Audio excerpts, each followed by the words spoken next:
Hello, everyone. Lets me know where I'm from and what's time you watch this. Relax and get comfortable. Let's dive in.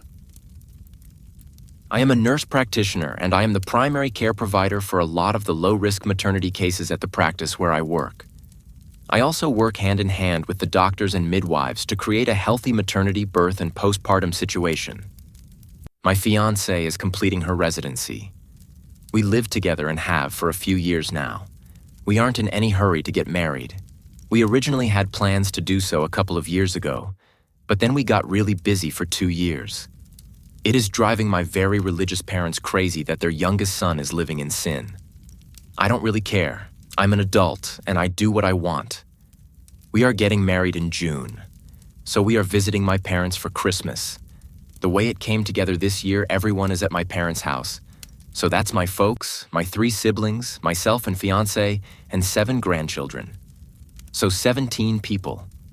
At dinner, my mom starts going on about how she is so glad that we are finally getting married and she won't be embarrassed at church anymore. And my dad says how proud he is of his 3 older kids, who all either waited to get married before moving in together or got married right away after moving in together. My fiancé was getting embarrassed and I was getting mad over this stupid argument we have had too many times. And a family dinner was the last straw.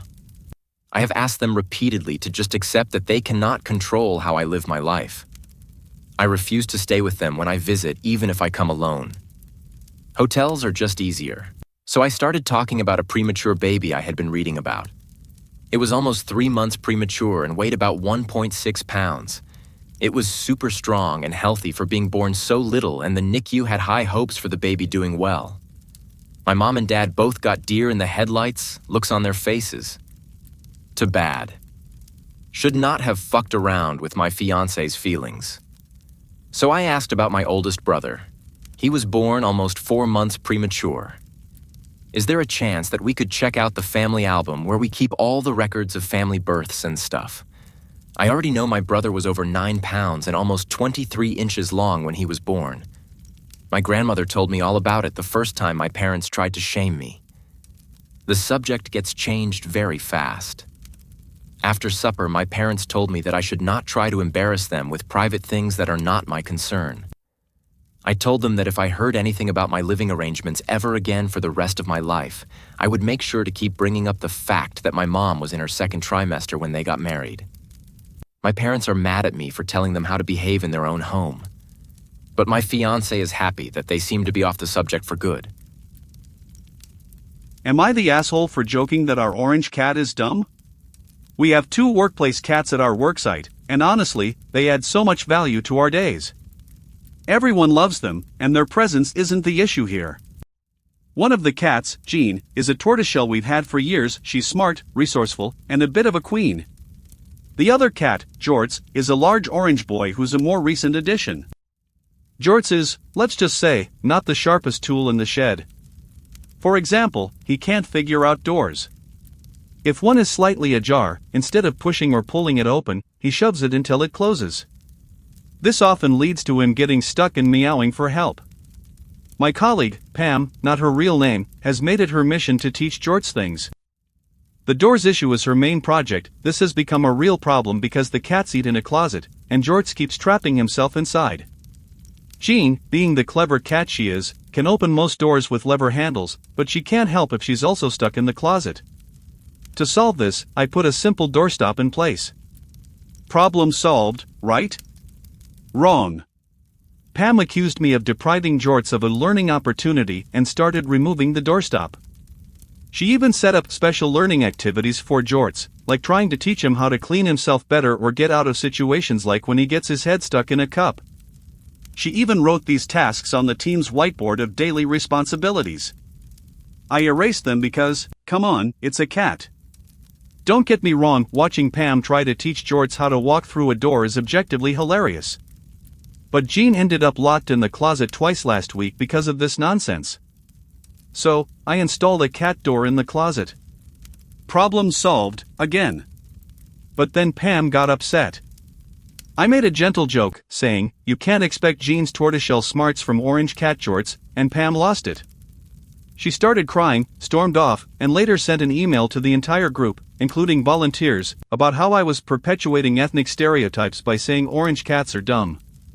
She also demanded racial sensitivity training before she'd come back to work. For context, Pam is white, and our staff is mostly minority. She does not have red hair, just in case anyone's wondering. So now I'm stuck wondering, am I the asshole for joking that Jorts, our sweet but dumb orange cat, isn't exactly the brightest? After my initial query, things escalated to the point where HR had to step in. Turns out, Pam had a lot of feelings about the perceived injustice faced by Jorts and how we handle the cats in general. HR addressed Pam's comparison of my lighthearted orange cat joke to harmful ethnic stereotypes. Thankfully, that conversation went well, and HR assured me that Pam seemed to understand how off-base that comparison was. They also tackled Pam's habit of assigning Jorts improvement tasks to other staff members. It's apparently not okay for Pam to declare herself the workplace cat coach and create Jorts-related team tasks. Shocking, I know. HR and I both suspect Pam's obsession with Jorts might stem from her struggles adjusting from being a volunteer to a staff member. She seems to identify with Jorts as a bit of an underdog, or undercat. I appreciate her passion, but let's just say it hasn't always been productive. I'll admit it, some of Pam's concerns about my treatment of Jorts were fair. While Jean is undeniably the workplace queen, Jorts deserves respect as a valued member of the team. So, I made some changes. Jean has a custom cat bed with her name on it, while Jorts was sleeping in an old boot tray with a towel. This became an issue when someone put wet boots in the tray, and poor Jorts ended up napping on them. So, I bought him a proper cat bed and ordered a name tag for it. We had a running gag in the office with a sign that read, "Days since Jorts had a trash can mishap, 0. While it's true that Jorts loves digging in the trash and occasionally gets stuck in a cup, the sign was probably not the most dignified. I've taken it down. Our office cats apparently have staff bios. This was news to me. Jean's bio includes a regal photo of her, while Jort's bio featured a picture of a sweet potato. That's been updated to an actual photo of Jorts, as he deserves to be recognized for the magnificent orange fluffball he is. HR suggested giving Pam official cat-related duties, but I declined. Jean and Jorts are my staff, not Pam's, and her training methods have not exactly met their needs. She's also been told not to put cups on Jort's head or intentionally frustrate him, no matter how educational she thinks it might be. And now, the piece de resistance, Pam admitted that she had been applying margarine to Jorts to encourage him to groom himself better. Yes, you read that correctly. This might also explain the diarrhea Jean recently developed, which required a vet visit. Pam has been formally instructed to cease and desist all margarine applications, or any similar culinary experiments, immediately. While this entire ordeal has been ridiculous, it's also brought the office, and apparently the internet, a lot of laughs. Jorts and Jean remain beloved members of our team, and I'm happy to report that they're thriving, sans margarine. And yes, I did apologize to Jorts for my earlier insensitivity. He accepted graciously, as any dignified orange cat would. I'm a 32-year-old woman, and I've been married to my husband, Jake, who's 35, for 6 years now. Before we had our son, Ethan, who is now 2, Jake and I had what seemed like a very important conversation. We talked about how we'd handle parenting and the division of labor once we had a child. At the time, we were both working full-time, and everything seemed to be running smoothly. We were on the same page about the need to share responsibilities equally. We discussed how we'd balance things out. Jake would cut back on his work hours to help with childcare and give me the space to keep my career going. This sounded perfect at the time. We were both excited about starting a family and had this vision of being partners in every sense of the word, sharing the load and working together. It felt like the perfect partnership, the kind you read about in parenting books or hear about from friends who have figured it all out. We were both eager to create a family that had a balance, where neither of us would feel overwhelmed by responsibilities. But as we all know, life doesn't always turn out the way we imagine it.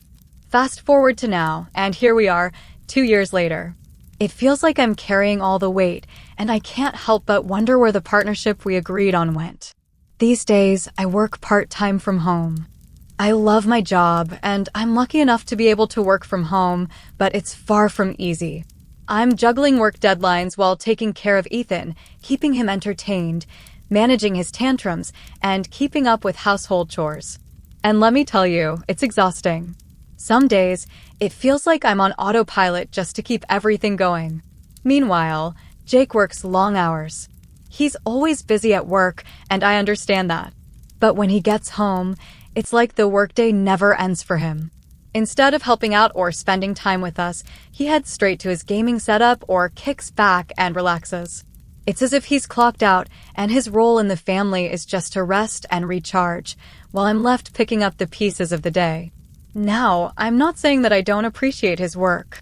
I know he's contributing financially, and I'm grateful for that. But the agreement we made was that we would both be active participants in parenting and in the household, especially when it came to childcare. And that's not happening. He keeps using the excuse, I'm the one bringing in most of the money, as though that somehow excuses him from participating in anything else. That, of course, just adds to my frustration. It feels like he's implying that because he's working more hours, I should carry the entire burden at home, and that's just not fair. It wasn't always like this. Early on, he'd help with Ethan, even if it wasn't perfectly balanced. But somewhere along the way, it just became my job. I'm the one who does everything.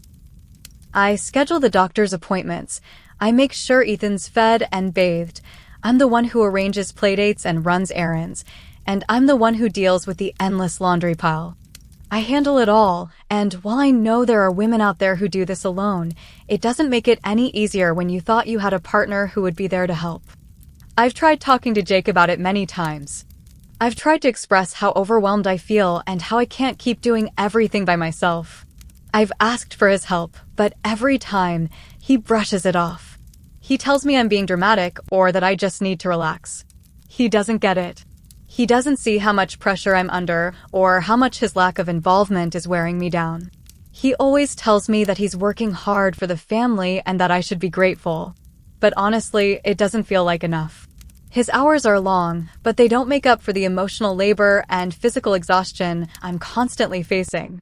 Last week, I reached my breaking point. It was one of those days where everything seemed to pile up at once.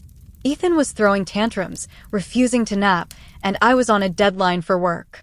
I was trying to juggle all of that while making sure the house was in some semblance of order. It was just too much. By the time Jake came home, I had been working nonstop all day, managing a toddler and handling every household task on my own. When he walked in, tired from work, I could see he was immediately ready to relax. He didn't even look at me or ask how my day had gone. He went straight to his gaming setup, turned on his computer, and started playing. It felt like a slap in the face. I had been running around all day, and he just checked out. That was the moment it all came rushing to the surface. I turned to him, and without thinking, I blurted out, "If I'd known you'd break your promises, I never would have had a child with you." The words were out before I could stop them, and the instant I said them, I knew I had crossed a line. But at that moment, it felt like the only way to make him understand the depth of how much I was hurting. Jake was stunned. He froze for a second before he accused me of being ungrateful. He told me I didn't appreciate everything he did for us.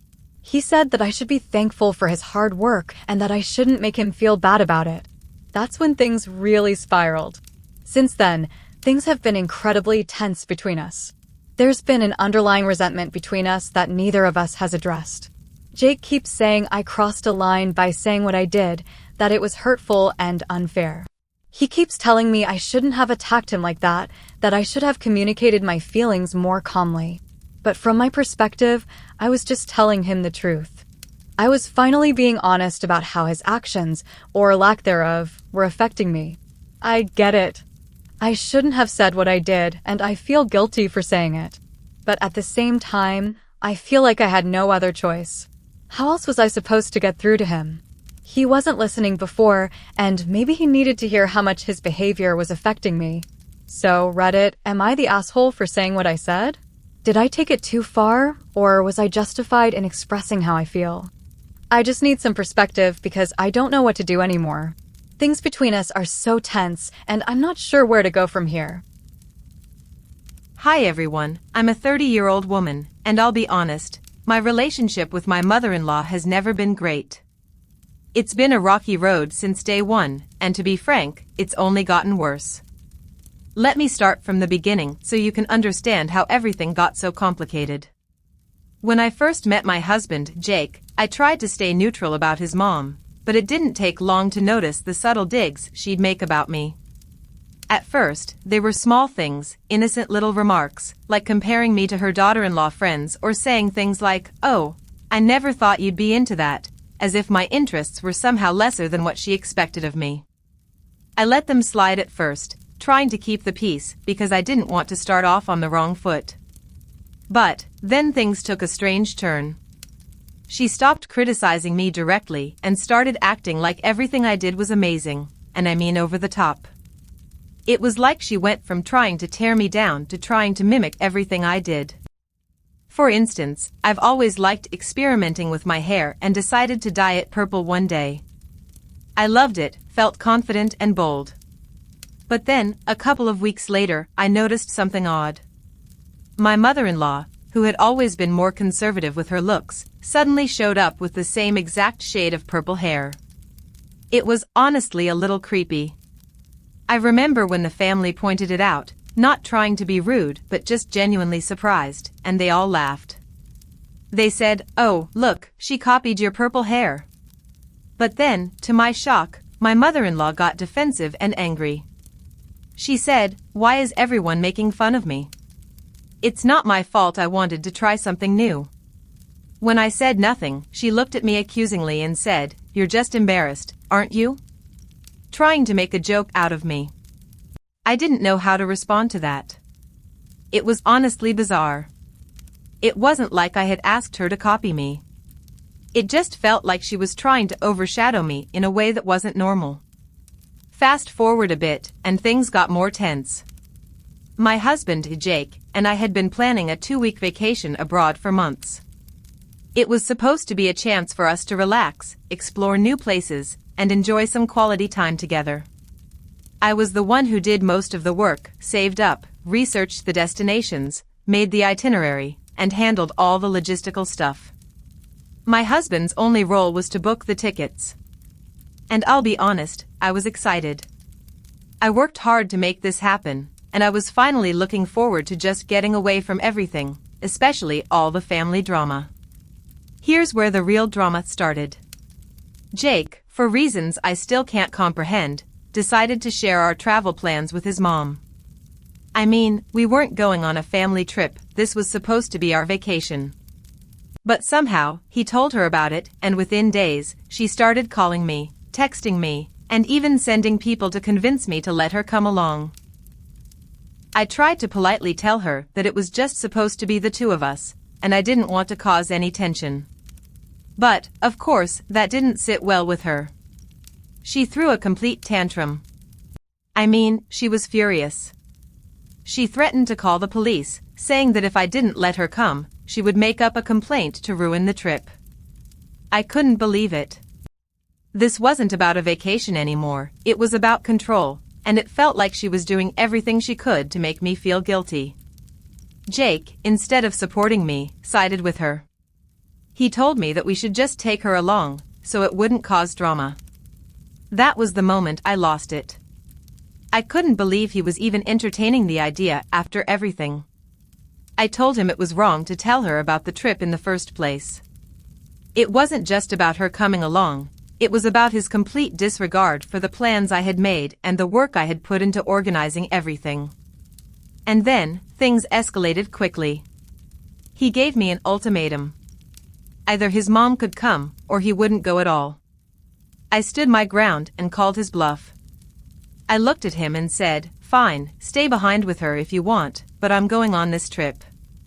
Without you." That's when he backed down. He told his mom she couldn't come, and for a brief moment, I thought things might settle. But of course, they didn't. Things got way too quiet after that. Too quiet. The day of the trip finally came. We got to the airport, and something about Jake's behavior seemed off. He was acting strange, looking around, as if he was searching for someone. I asked him what was going on, but he didn't answer. He just kept walking, leading me to the waiting area. And then, I saw her. My mother-in-law, standing there with her suitcase, grinning like she was going to join us on this trip. I felt my heart drop. A cold wave of anger and disbelief washed over me. It wasn't just that she was there, it was that Jake had secretly booked her ticket behind my back. I was frozen. For a second, I didn't know what to do. I couldn't look at him. I didn't say a word. I turned around and walked straight toward the exit, my heart pounding in my chest. Jake yelled at me to stop, but I kept walking. He ran after me, shouting, trying to convince me to stay. He said I was overreacting, that his mom was already there, and I shouldn't ruin the trip for both of us. I told him that he and his mom could still go, but I was done. I was going home. When I got home, I collapsed in tears. I cried into my dog's fur, feeling a mix of betrayal, anger, and exhaustion. I couldn't believe this was happening. I had worked so hard for this trip, and now I was being forced to deal with his lies and manipulation. An hour later, Jake came home, furious. He started yelling at me, calling me pathetic and spiteful for walking out and ruining the trip at the last minute. He didn't even apologize for secretly booking her ticket or for betraying me. Instead, he kept berating me. And then, in a final gut punch, he called my family. He told them the trip was canceled because of me. My family actually sided with him. They told me I should have just sucked it up and gone along with the trip to enjoy it, even if his mom was there. But I couldn't. I couldn't just ignore what he'd done. I couldn't pretend that his betrayal didn't hurt. So, Reddit, after everything that happened, I'm left wondering, am I the asshole for refusing to go on the trip after my husband secretly invited his mom? Okay, I know this sounds a little ridiculous, but hear me out. I've always been a picky eater, especially when it comes to tomatoes. Ever since I was a kid, my dad knew I wasn't fond of the strong tomato flavor in pasta sauce, so he always made my spaghetti differently than the rest of the family's. Instead of drowning my noodles in sauce, he'd just add a subtle essence of the flavor. He would separate my portion after adding the sauce to the pasta, and then he'd rinse the noodles in a strainer to get rid of most of the sauce. It left a faint tomato vibe, just enough to taste, but not overpowering. To me, it was the perfect balance. And honestly, it became the only way I liked my spaghetti. I know it sounds kind of strange, but it's what I've gotten used to over the years. I just don't enjoy my pasta swimming in sauce, it's too much for me. But, to me, the subtle flavor is perfect. Fast forward to when I started dating my boyfriend, now ex, about 3 years ago, and I made sure to tell him this little detail about how I like my spaghetti. He thought it was cute and even said that my food quirks were endearing. Everything was great between us, and I didn't think anything of it when he started making my spaghetti the same way my dad used to. We moved in together at the beginning of the pandemic, which was a big step for us. We thought it would be fun to be together 24/7 during lockdown, and I really believed it would bring us closer. From the start, he took charge of all the cooking. I had no problem with that, especially because I knew he liked cooking and I wanted to focus more on cleaning and organizing the apartment, so it felt like a fair split of responsibilities. We shared household chores equally, he took care of the kitchen and groceries, and I handled the cleaning. Everything was going smoothly, and I thought we had this great balance going. Every time we had spaghetti, it always seemed like he was making my noodles the way I liked them. He never seemed to forget the essence of tomato on the pasta, and I never questioned it. After all, I trusted him to follow through with the little things we'd talked about, like my pasta preferences. But then, last week, we had spaghetti again, and that's when things started to get weird. It started innocently enough. We had dinner, and everything seemed normal. But afterwards, my boyfriend started teasing me.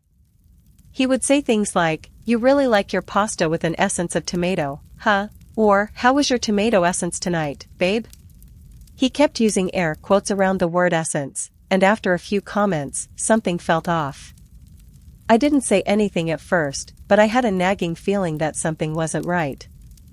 So, I finally asked him if he had done anything differently with the noodles that night compared to usual. He started laughing, and at first, I thought he was joking, but then his smirk faded. He finally admitted the truth, and when he did, I was floored. He said, "I didn't do anything differently than I usually do. I've never been making your spaghetti the way you asked." Apparently, the whole time we've been living together, he's just been skipping the sauce entirely on my noodles. That's right, he didn't even bother to put the essence of tomato on my spaghetti. He'd just made it without the sauce altogether, thinking that I wouldn't notice. And to be honest, I didn't, at least, not right away. But I feel like that's beside the point. He thought that if I didn't notice for this long, it shouldn't matter, and that making the noodles the way he did was just easier for him. To me, though, this was a huge betrayal of trust.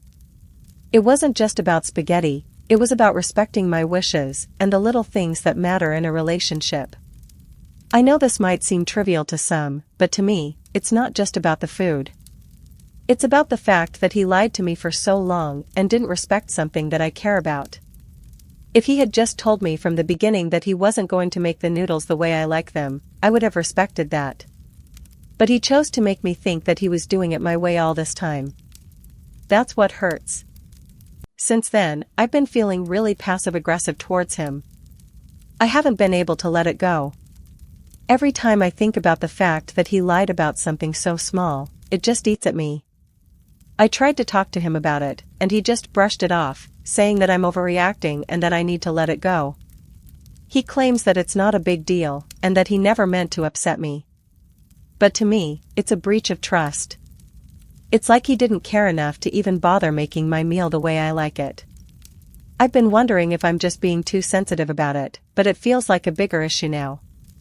It's not just about spaghetti, it's about how he's willing to dismiss my feelings and my requests for something so simple. He doesn't seem to understand why it bothers me, and that's even more frustrating.